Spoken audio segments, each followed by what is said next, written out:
Hey, thanks for checking out today's episode of the Lake Effect Podcast. My name is James Prophet, and today I'm going to be sitting down talking to Kimberly Kaufman, Executive Director of the Black Swamp Bird Observatory, about the work BSBO does, and also an upcoming event that happens every May, the biggest week in American birding.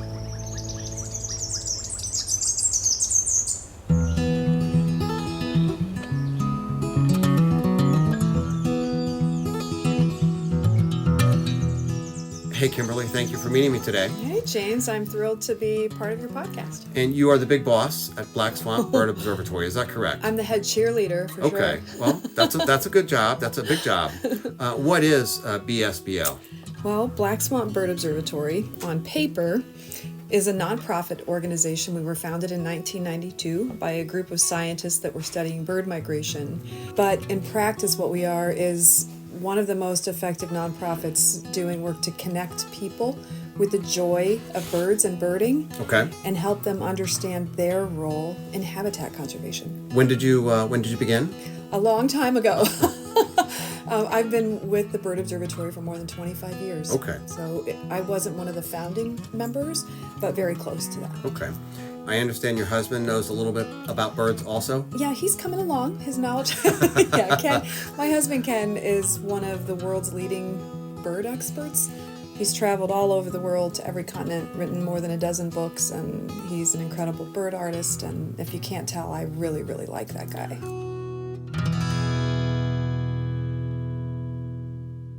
Black Swamp Bird Observatory is located on Route 2, within a mile or so of the water on Lake Erie, the southern shore. Why is that an important area for birds or birding? Well, specifically, we are located just inside the entrance to McGee Marsh Wildlife Area. It's Ohio Department of Natural Resources Division of Wildlife Property, so it's very accessible to the public, and our little headquarters is just inside the entrance. So we are the gateway to birding McGee Marsh Wildlife Area. We are not officially affiliated with the State Wildlife Agency, but we're great partners. Right. And we really bring all of the different parts of our mission to the table to provide services for birders, and the agency does a brilliant job of managing the habitat, keeping it safe, making it accessible, and we bring birders to Northwest Ohio from all over the world to visit that marsh. I do seem to recall seeing you guys hanging out all over the place with ODNR folks. Yeah, it's a great partnership, but we work with state wildlife agencies, the federal wildlife agencies, our great partners and neighbors at Ottawa National Wildlife Refuge, which is the federal wildlife agency, but we work with state parks, county parks, metro parks, really any partner that wants to be part of birding from, those are the conventional partners you would think that we would be partnering with. But we also work with chambers of commerce, convention and visitors bureaus, Rotary clubs,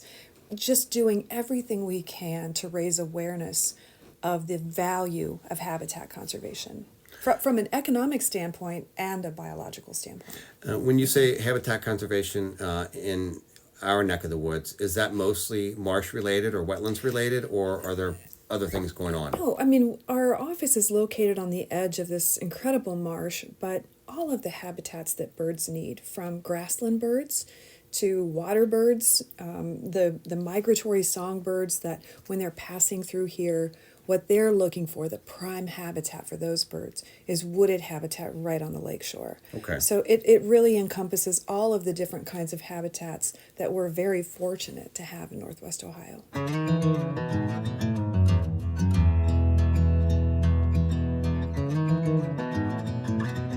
There's an event that happens every year, the biggest week in American birding. That's an event that you guys operate, is that correct? That's right. Is it really the biggest week in American birding? It really, really is. No kidding. It's, well, first of all, it's a week that lasts 10 days. Okay. So it is the biggest week ever. So the event is timed to coincide, it's in early May, timed to coincide with the peak of songbird migration. And we launched the festival in 2010, but the festival was really part of a conservation business plan that the Bird Observatory spent more than 3 years building, and that was sort of this is the end run. We want to launch a festival, but first we did all of the legwork to get the region ready, outreach to businesses, to all of our partners so that they knew what services to provide to birders when they're here visiting. It's Right. different than what other tourist audience, is looking for. And within 4 years, it was the biggest birding festival in the country. Really? And it now represents one of the largest gatherings of birders anywhere in the world. No kidding. During a 10-day period? During or that 10-day longer? stretch, yeah. Okay. And we're very proud of this festival and the way it enhances the quality of people's lives, and the economic impact that it brings to Northwest Ohio is enormous. I see in magazines and on the internet, some places in Africa, Central America, South America, and they have these crazy looking exotic birds with amazing colors. How can Northwest Ohio compete with a place like that for birders? It's really not a competition. Every place that you go, any place that you go, there are birds. And yes, there are spectacular birds that you can find in Central and South America. But what's really cool about spring migration and fall migration in Northwest Ohio is that we share birds. These are birds that are vaulting across continents. So these little migratory birds, some of them are wintering in Central and South America, particularly warblers. We've dubbed this the warbler capital of the world. These little birds are hanging out in Central and South America. They're coming this way to breed. They're mostly going to Canada or Alaska.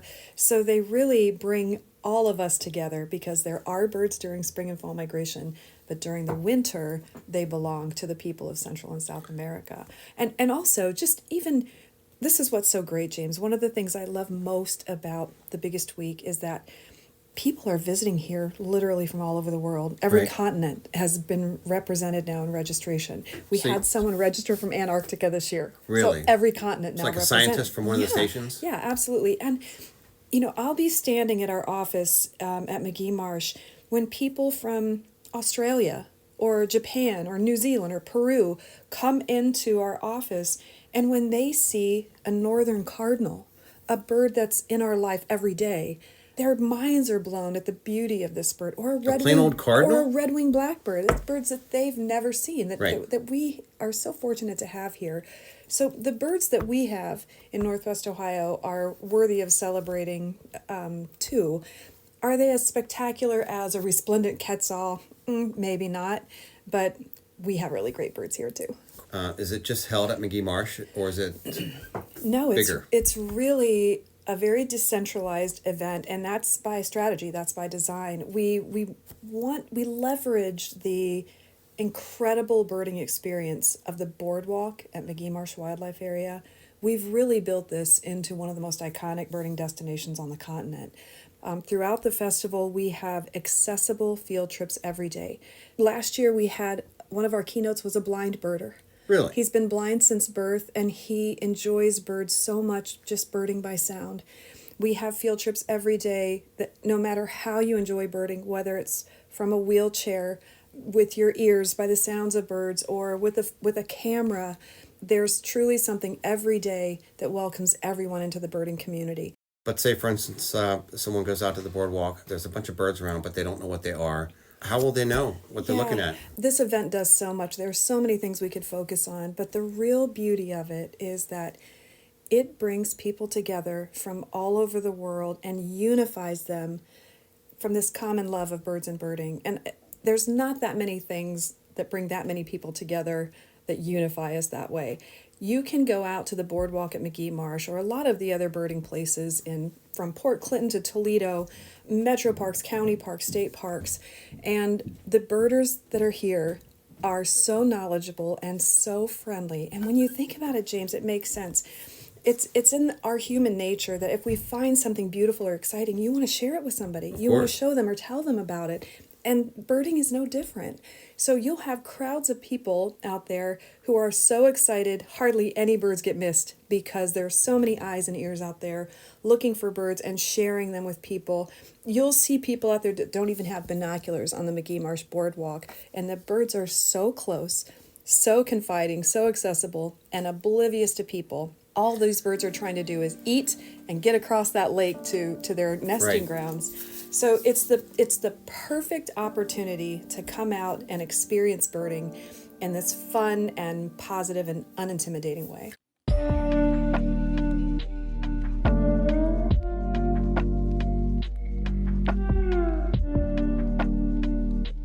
Birding is for everyone, and that is a theme of the biggest week in American birding, that anybody is welcome into the birding community, and we make an intentional effort. We knock ourselves out to make it clear to everyone, you are welcomed, you are loved, you are safe here. And breaking down that stereotype is really important to us. And when you look at birding during the biggest week in American birding and the birding community, it looks like the world. Right, I can imagine. There are people from every race, all walks of life, every socioeconomic group. It just doesn't matter. If you're interested in birds, this is a happy, safe, welcoming place for you. What can you tell me, what's new in this area, bird-wise, in the past few years that what's big or what's new or what's changing for the good or the bad? Because habitat conservation is really the focus of our mission, what's really exciting is seeing that H2 Ohio funds and Great Lakes Restoration Initiative funds. That's the big Ohio program for marshes and wetlands. Okay. And everyone working together to combat these algal blooms on Lake Erie has resulted in more habitat restoration going on than I've seen in my entire career working up here in almost 30 years. Do you find that when folks that may not be outdoors types are exposed or have the opportunity to get involved or get up close and personal with nature or wildlife, that changes their outlook in the future or their future actions? I know this is going to sound like hyperbole, but birding is good for your health. Time outdoors, no matter what pace you go birding. Some people go hardcore. They're out there running to see the next bird. And some people, it's more like just a casual stroll to look at birds. They might not even want to use binoculars. But studies have shown that when you're outside birding or just even walking, your blood pressure is lowered, you take deeper breaths. The Alzheimer's Association at one point was recommending birding for good brain health. Really? So, yes. So it really, time spent out looking at birds, if your focus is birds, eventually you're noticing everything. Butterflies, reptiles and amphibians, the wildflowers that are out there. And it just really enhances the quality of your life in so many ways. So the biggest week, a lot of people know about Bird Week or the biggest week in American birding, but fewer people know that Black Swamp Bird Observatory is the nonprofit that created this event, that hosts it and organizes it. And we know a lot about migratory birds at Black Swamp Bird Observatory, what species are arriving when. So we wove that knowledge of the timing of migration into all of our marketing efforts to promote the region. And quite frankly, we created a birding tourism season that simply didn't exist before we launched the biggest week in American birding. And we've worked incredibly hard to raise awareness among the region, business partners, elected officials, all the decision makers about why this is important for Northwest Ohio.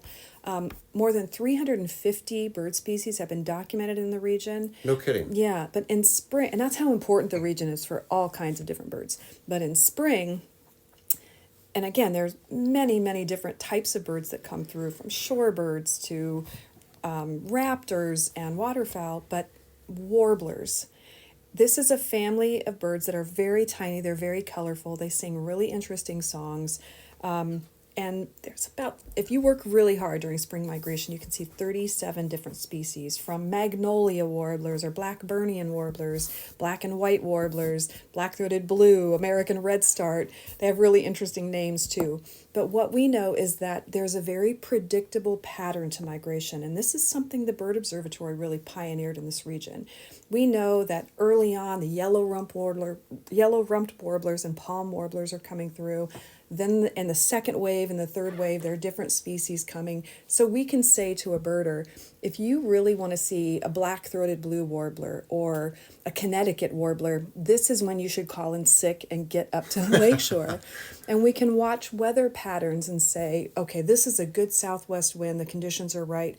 We're probably going to see a big arrival of birds overnight. And I say overnight because these little songbirds, a lot of them migrate at night. Really? It's so fascinating.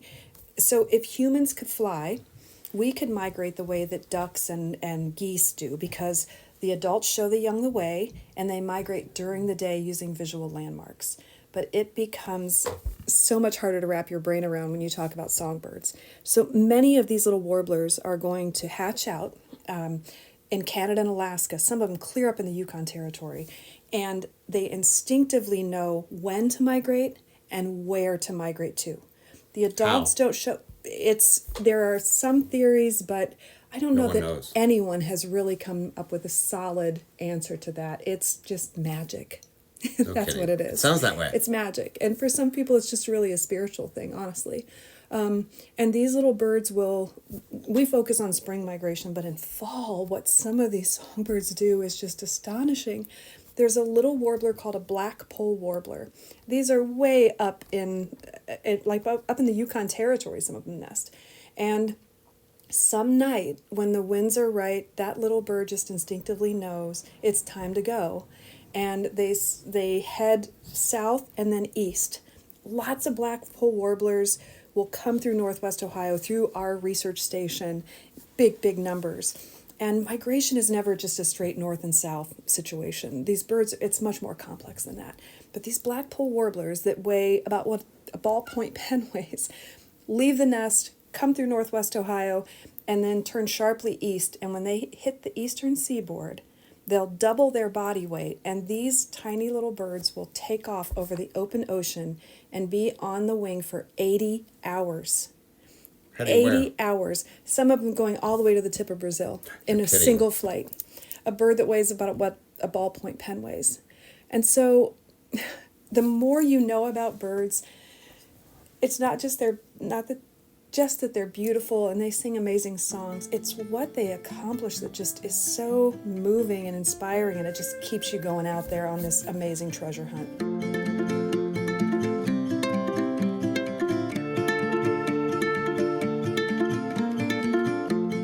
Just last week, I took a cell phone photo of a couple sandhill cranes that were less than 70 feet from East Harbor Road.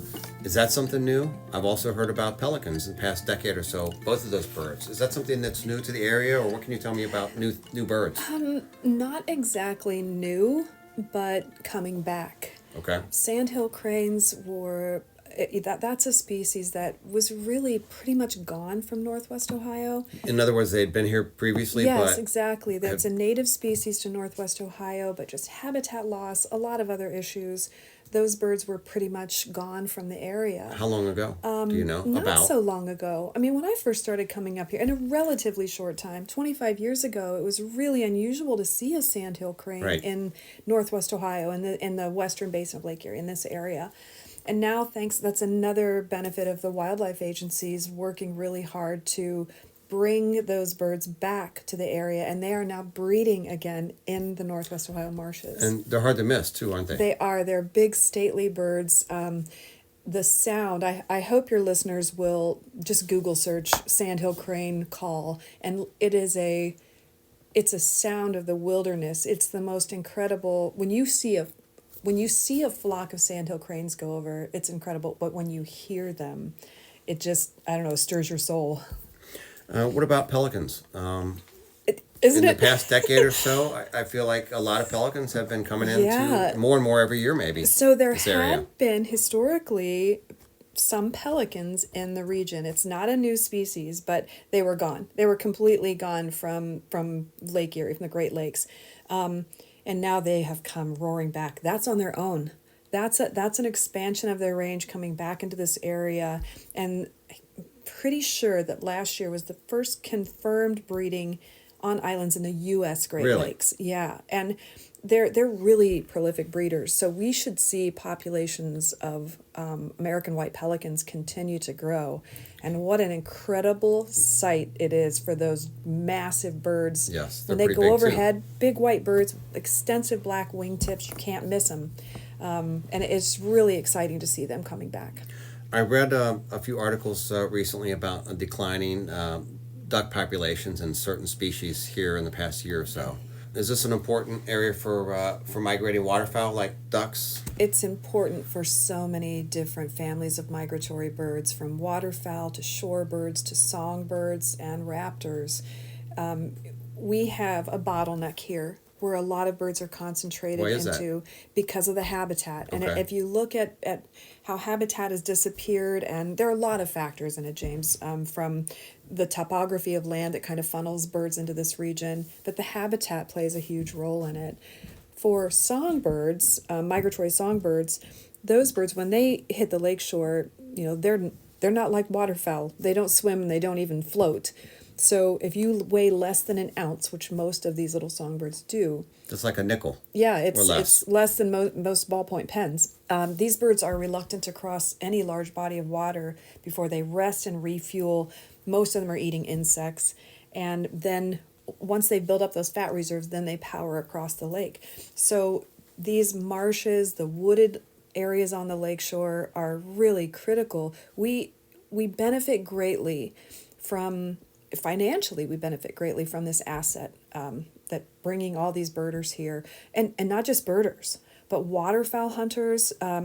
Hunting and fishing contribute billions of dollars to the economy. Hunters. Yeah, absolutely. And hunters, this might I think people think we must be diametrically opposed to each other, but that couldn't be further from the truth. Speaking very candidly, do some birders have an ethical issue with hunting? Sure they do. Do some hunters look down with disdain on birders because they don't think they buy duck stamps? Of course they do, but there's so much common ground. We work with Ducks Unlimited to support each other in many ways, and Ducks Unlimited is an organization that has a lot of political clout, and that's what it takes to impact bird conservation at a level that actually is effective.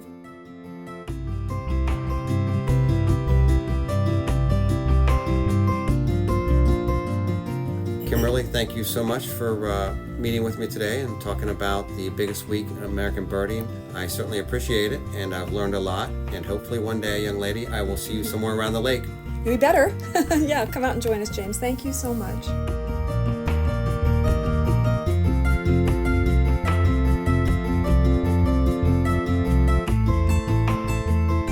Thanks for joining me for this edition of the Lake Effect podcast. I'm your host and producer, James Prophet.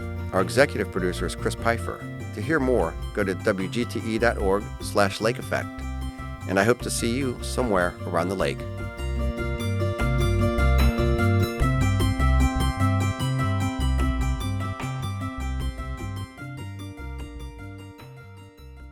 WGTE.